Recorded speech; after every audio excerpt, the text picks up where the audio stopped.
Good morning, evening, or afternoon, everybody. It's Kaghoe coming at you with another video. So today, I wanted to take the time to sort of go over and talk about just a little tiny note that Blizzard put in their July hotfix. It was July 24th to be exact, and it's literally one line. I'm not even gonna go to the note to show you, but it says fixed a bug that would allow stacked periodic auras such as Ignite to persist past their final tick. And what that means, I just thought like someone was bugged with it, and being fire Ignite's super useful. So if we look in our fire tree, Ignite, your critical strikes from fire damage spells cause the target to burn for an additional 40% of your spell's damage over 4 seconds. Now, Ignite stacks, and it stacks by every fire mage using it. So it says over 4 seconds. Now, what this means is every time after the first 2 crits, the ticks require a lot more crits to keep it up, and whatever mage hit the first crit is going to be getting a lot of threat. Now this is super important because in AQ coming out for, honestly, we're one of the 5 servers here on Scarum, so we will have AQ content. I will be streaming it tonight. Actually, it's Tuesday, so I'm really looking forward to all that, and we're gonna open the gate, and all that's gonna be super awesome. But I wanted to make sure every mage knows about this, sort of what to expect and how Ignite, why that matters a lot.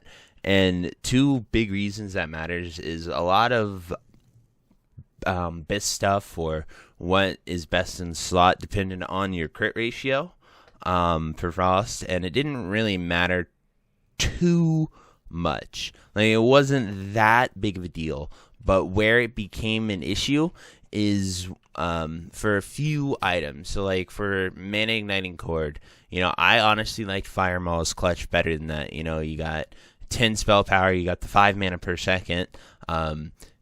Where we valued crit was nowhere near needed for Mana Igniting. So I definitely went with Fire Maw's Clutch for most of it. But once we hit fire and crit became so much more valuable, I went towards the Mana Igniting Cord because of that Ignite. And what that change to Ignite does is you need pretty much a crit every 2 seconds to maintain Ignite. And, maintaining your Ignite stack is really important. So if you failed to do that, it's going to reflect badly on a lot of your mages. So it just shapes your bis. Another option to consider is your gloves. Right now, the gloves of Hypnotic Flame are really good because they give you 23 plus 9, so that's 32 spell power for fire spells, and your tier 2 gloves are 20 spell power but 1% crit. So you have to sort of balance it out, and a full buff mage is going to be sitting, if you're almost, like, I'm almost pretty much full bis right now, pre-AQ obviously, so it feels pretty good. But my fire crit is 27%. That's pretty good. I did just get Oni, I think. Yeah, I think Oni either dropped right before I started recording this or making this video. But when you have full world buffs, you're around 40% crit. And so, depending how many mages you have in your raid group, this is where it matters the most. Because if you're not going to be critting as much, your mages are not going to sort of do a lot in terms of what you can do with Ignite, because it's just became twice as hard to maintain it. A lot of the tests and stuff are saying every 2 seconds is what I'm hearing for that. Now, I'm going to pull up a graphic here that one of my guildies made. He's spent a lot of time doing this, and I sort of want to just show you guys what it looks like and what it is. And he sort of went through and weighed every single item that you could have right now or you're going to be getting, and sort of evaluating that with the crit value of that and sort of weighting it and how many mages you have on top of that. So there's a lot of numbers, but I just wanted to share this graphic with you guys, and a huge shout out to Kaghoe for making it. Like, he's our mage class lead and an officer and just really, really good dude, and he spent a lot of hard time sort of making this graph and putting in all this data. So I really hope you guys appreciate that. So I will pull that up and I'll see you in a sec. Whoop. Alrighty, guys, so this is the spreadsheet that my officer made for us, Kaghoe right here on screen, as you can see. Important to note is how heavily weighed Bloodvine is, because this is a set that you craft and keep here. Also, sorry about the green screen. It's really being really weird right now.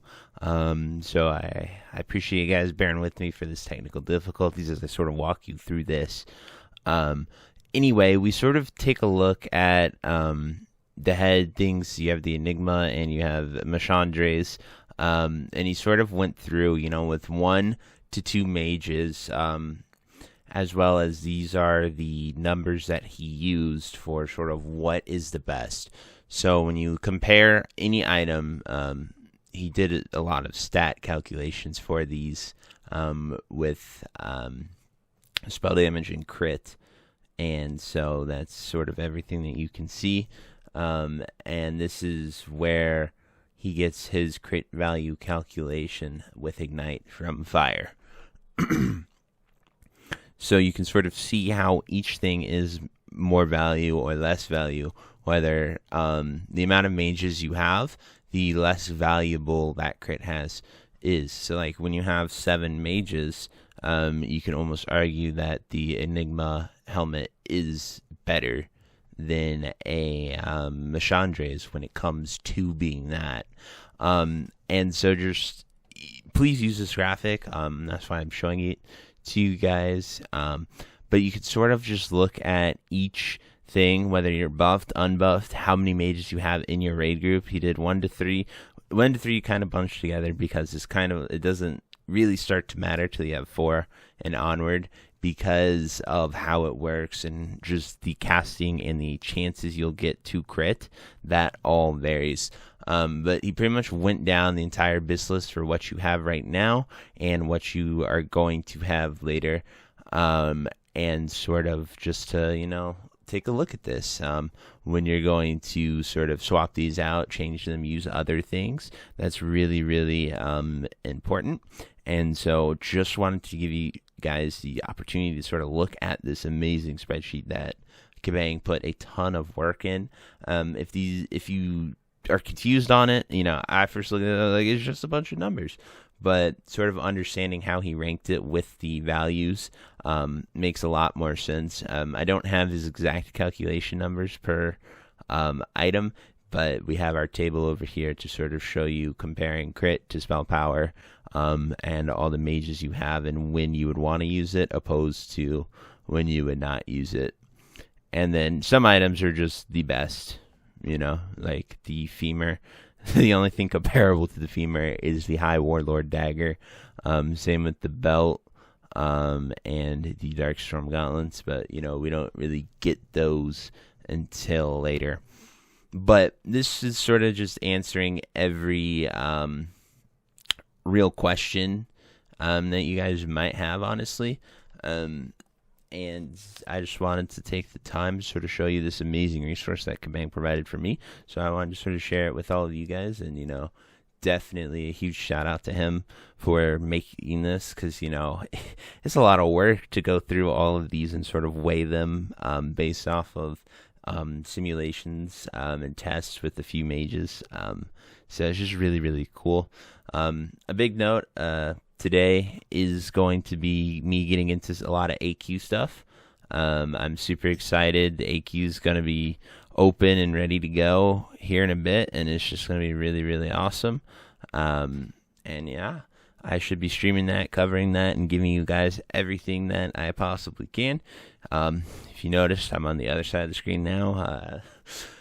Big changes, so not covering my chat, so a lot of people could sort of see anything there. But anyway, guys, thank you so much for taking the time to watch this video. I hope this sort of explains the huge Ignite change, and it can help you mages sort of look to gear better and be ready for AQ, be ready for fire, be ready for all of it to come. So if there's anything you think I missed, you'd like to add, you disagree with, please just let me know. I would be happy to sort of talk about it and see you in the comments. But yeah, that resource was super big. I'm super excited for fire. You know, this is going to be a little bit of a learning curve this first couple days, you know, raiding with it, but I got all my consumes ready. You know, we got everything that you could possibly need. The only thing you don't see here are some lips. We got our nature resist gear pieces. So it's going to be fun. So I'd recommend getting your stuff prepared and getting ready. Obviously, it's not that difficult, so you don't need all of that unless you're actually really trying. But anyway, guys, I think I've talked enough, so thank you for watching, and I will see you next time. Bye-bye. If you made it to the end of this video, thank you so much for watching. It truly means a lot to me. If you happen to find anyone that you know would also benefit from watching this video, please share it with them. It helps me out a ton and allows me to keep doing what I love every single day, and that is gaming and sort of helping people any way that I can. So finally, thank you so much, and I hope you have a fantastic day. Goodbye.